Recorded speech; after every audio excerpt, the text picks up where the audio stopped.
खबरों के सिलसिले को आगे बढ़ाते हैं। वज़ीर आला की सुथरा पंजाब मुहिम आज झंग में डेवो वेस्ट मैनेजमेंट कंपनी ने सफाई का बाकायदा आगाज़ कर दिया। 1500 वर्कर्स शहर साफ सुथरा करेंगे। झंग शहर में सफाई सुथराई बुनियादी मसला था। वज़ीर आला पंजाब मरियम नवाज ने सुथरा पंजाब मुहिम शुरू की, जिसके तहत डेवो वेस्ट मैनेजमेंट कंपनी ने कूड़ा करकट ठिकाने लगाने का बाकायदा आगाज कर दिया। अगर आप गाड़ियों की बात करें तो यहाँ पे पहले 30 व्हीकल्स यूज होती थी पूरे झंग के अंदर।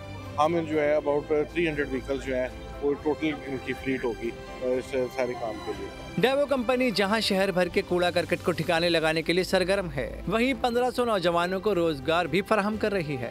झंग बैकवर्ड एरिया है, झंग में इस तरह सफाई सुथराई ये बहुत अच्छा ऐसा इक़दाम है। मैन पावर की कमी थी, वो भी 1500 के लगभग अभी डिप्यूट हो रहे हैं बंदे। माहौल को साफ रखने के लिए सुथरा पंजाब मुहिम अहम किरदार अदा करेगी। सैयद अदनान नूर, बोल न्यूज़, झंग। सब्सक्राइब करें और बेल दबाएं ताकि कोई खबर रह न जाए।